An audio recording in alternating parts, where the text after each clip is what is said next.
Hey everyone, thank you so much for signing up for my leg day challenge for the month of February. Thanks to everybody that did the challenge for the month of January. You guys rock.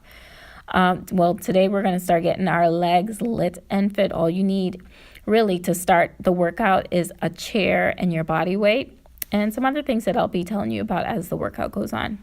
But get ready. Let's go.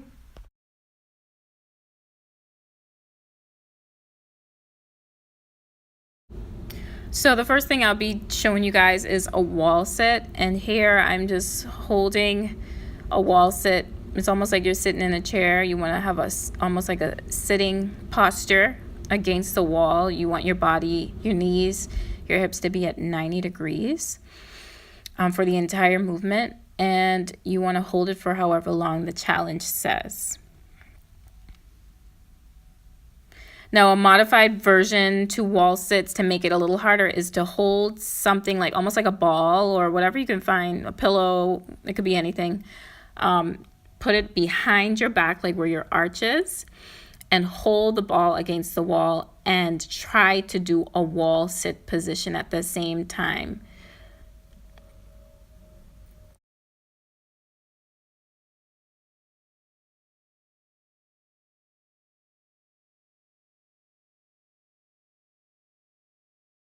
Now, an easy way to do a wall sit is not going in a full sitting position. So your legs are actually going to be 45 degrees.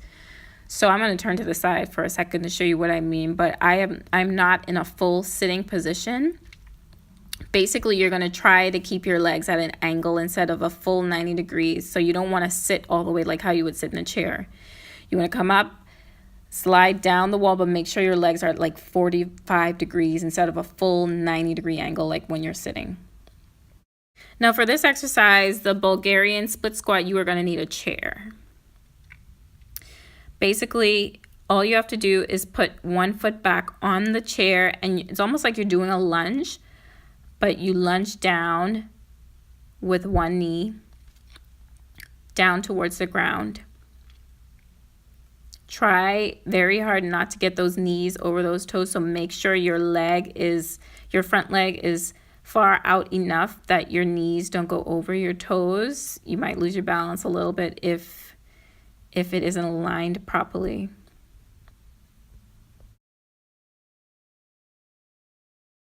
So this is a modified version of the Bulgarian split squat. Basically, I'm holding on to something in front of me and my foot is on the chair behind me. And I'm doing this for balance purposes. So everybody that doesn't have great balance, you are allowed to hold on to something while you do this exercise.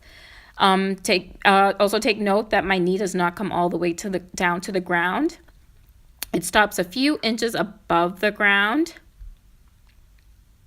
So I want you guys to remember form while you're doing this, as well as safety. You don't want to fall while you're doing it. So don't feel like holding on to something doesn't make the workout as effective. Now this is an even easier way to do the modified split squat by holding on to something and then also having your foot on the chair as well. You can squat down and pulse 1, 2, 3, and then switch legs. And then what I'm going to do is I'm just going to pulse down 1, 2, 3.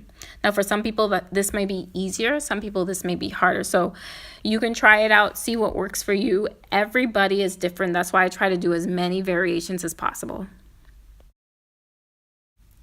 Now for the people that are overachievers like me, you can use weights at the same time while you do the regular Bulgarian split squat. And this is a split squat where you're not holding on in front of you. You actually have two weights in your hands, and you literally have to reach back with that foot and balance at the same time while you're working those quads and hamstrings. Okay, this is a lot harder. So if you want to try something easy first and then work your way up to this, then that's fine.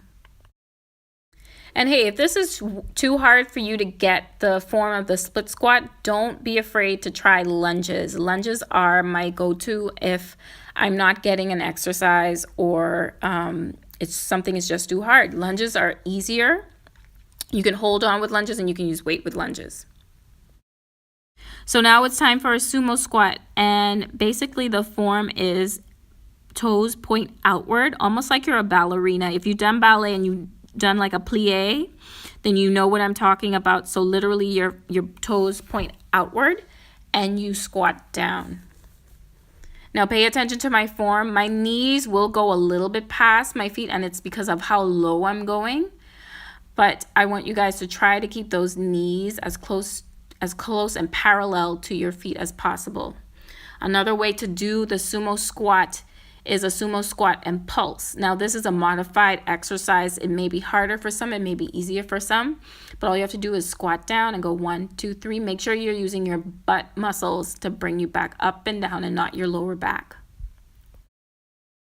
Now, for anybody that has really bad balance issues or knee issues or whatever the case may be, it's okay to hold on to something while you do this exercise.